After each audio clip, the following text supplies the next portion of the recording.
Danielle, your own feature film. You've started with web series and short films, and working with others. Um, how did all that, you know, building to your feature film? How did all that inform the way you direct? Oh my gosh. Yeah, like when I started, even before, Brooklyn is Love, I started like doing a documentary series called On the Scene, Oh, where I was like, kind of like a hippie in a way, because I was so into like indie rock and like rock music coming from like Oakland and a small town. But yeah, and so I started interviewing all these different, artists, and this is with the whole era of like MySpace, and mm, in terms of Facebook, it wasn't that, popular at that time. So I would, send them a message saying, I love your work. I'd love for you to be on the show. So a lot of the artists, like Ian Axel, I, interviewed him. He invited me to his shows and even did a music video for him, an animated music video at the time, and I was like a student. But yeah, it's just like that on the scene series kind of grew, and that's kind of how I was able to keep those connections. And then I went to the next step for Brooklyn is Love. So, gradually I kind of learned, different things, and it kind of helped me, in terms of Lover's Game, keeping those connections with music, and then also, directing and basically, getting actors and auditions, using some of the actors actually from Brooklyn is Love and pulling them into Lover's Game. Yeah, a lot of the things I learned along the way, trial and error. Brooklyn is Love. I remember oh my gosh, the first season. I remember my car was towed when we're filming in New York and Brooklyn, and I no. was like, this is the first time I'm like meeting all the crew. Everything's gonna go great. I have my friend's, apartment to film it, and everything's so awesome. And then the PA went to Starbucks and used my car, and then all of a sudden he came back. The car wasn't there. So I guess like that I had to stop the production. It was Memorial Day weekend. I was like so upset. So yeah, and in that time I was like, I didn't want to do it. I didn't want to go back into filmmaking. But it wasn't until one of the actors, pulled me in and said, you got to keep going. I go through, so many struggles as an actor and rejection and all that type of stuff. And then, it really hit me. And I was like, okay, I got to keep going with this project. And if I didn't have that, somebody kind of just tell me in my ear that, stay focused, I don't think I would be here, today and continuing on that path. So, so those are kind of the things I, learned on the way just to be strong, even with Lover's Game and that project. All right. And you work with a lot of other directors too. What do you have like a grab bag? Do you talk to other directors for maybe like advice on a certain thing you know they're good at, or do you observe and just absorb?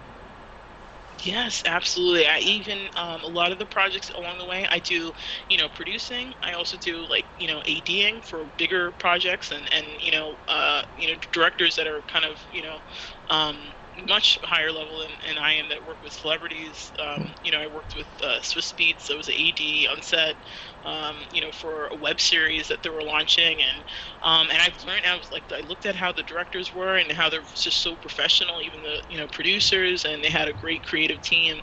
And even with Jay Palmieri that I've been working with for, oh my God, we've known each other maybe for the past like 8 or 9 years since I've done Brooklyn is Love.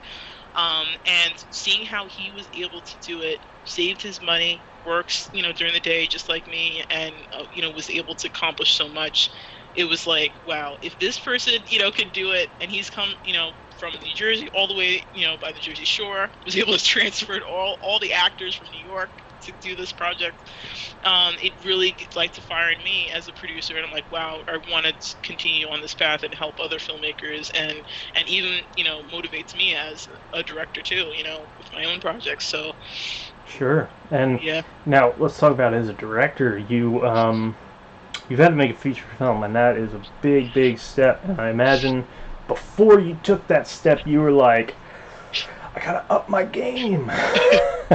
Like I Yeah. gotta do this right, or else a short film people can like watch real quickly and say, oh, that was nice. But for a feature film, you want to make sure that everything is told in a way that translates well. Otherwise, you lose your audience. So, Yes. what steps did you take? And now I know you're working on a second feature. So, we can even delve into more recent things. Like, what have you learned as a director? Oh my God. And when I was doing Lover's Game, oh my God, there was moments that, some crew members weren't able to show up because of this, snow. We had, blizzard, like, a couple of days before in New York and Brooklyn, Mm. driving back and forth from Jersey to New York. So, yeah, it was a struggle with that. It took about maybe, I would say like 3 years, I think, until we were like all done with the project because, we had to, have pickup shots and, and kind of even post-production. So yeah, going through those struggles, and then for my other film, for The Haunted Man Insomniac, I was able to get a crew. I was able to get locations, paid locations, and I feel that that project really, you could see the difference in terms of like quality, in terms of how it was, even the trailer and just the whole film as all together. Both projects were SAG projects, so I was able to I had to do the paperwork and everything on my own, and and speak to agents and with actors, to try to negotiate all that stuff on my own. So yeah, I definitely I see progress with that, for Haunted Mine. At least with that, I had more support, and Sure. yeah. And then just being on set and dealing with actors, or the way you tell a story. How have you developed that skill? Oh And yeah. can you give us like any tips, any or a scene that you really like? Maybe the way you went into it or went out of it. Yeah, oh my God. Even with the project with Lover's Game, I think just the scenes with what's called Miranda McCauley and Crawford Collins, they actually weren't in any scenes together for the web series Brooklyn is Love, but I end up casting them, because they on screen they had so much chemistry between the two characters, and they were friends, outside of the whole project. But how I presented the project to them, it was just me having an idea, reaching out to them on the phone, and I didn't even write the script yet, at all. They just knew me from Brooklyn's Love and knew how the writing was on that. So they were like, "Yes, TL, just let me know when, when you're done with the script. I'm in, and even one of the actors ended up being one of the associate producers for the project for Lover's Game, and so yeah, I guess like talking, seeing the scenes, I love those scenes. I think the best, even with Blaine playing that awesome, character as the husband, Vincent, he did a great, performance. It was like a Brooklyn is Love reunion with, a new addition, other actors and stuff along the film. So, yeah, you know, I'm I a love that.